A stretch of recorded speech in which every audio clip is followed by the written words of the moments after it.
Hello again, everyone. We are back to talk about comparing and contrasting.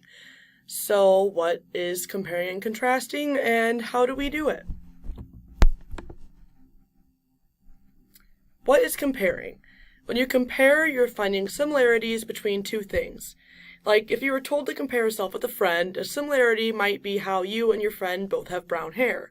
Or maybe you both like apples.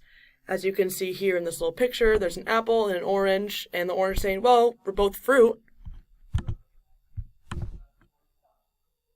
What is contrasting?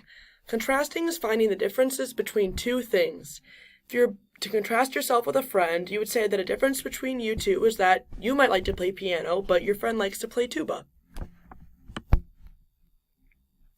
Sometimes to compare and contrast, we use a Venn diagram. So, as you can see here, this is a Venn diagram.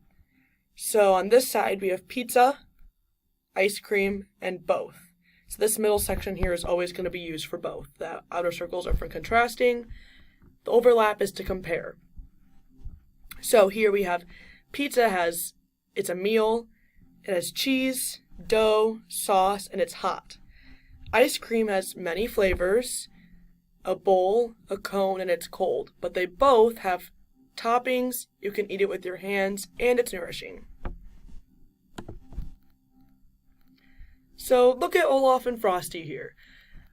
Can you compare and contrast them on the Venn diagram on the next part of the lesson? So when you exit out of here and go back to the lesson, on the next slide there'll be a Jamboard for you to open up, and there's going to be a Venn diagram there for you to type in your comparing and contrasting for Frosty and Olaf.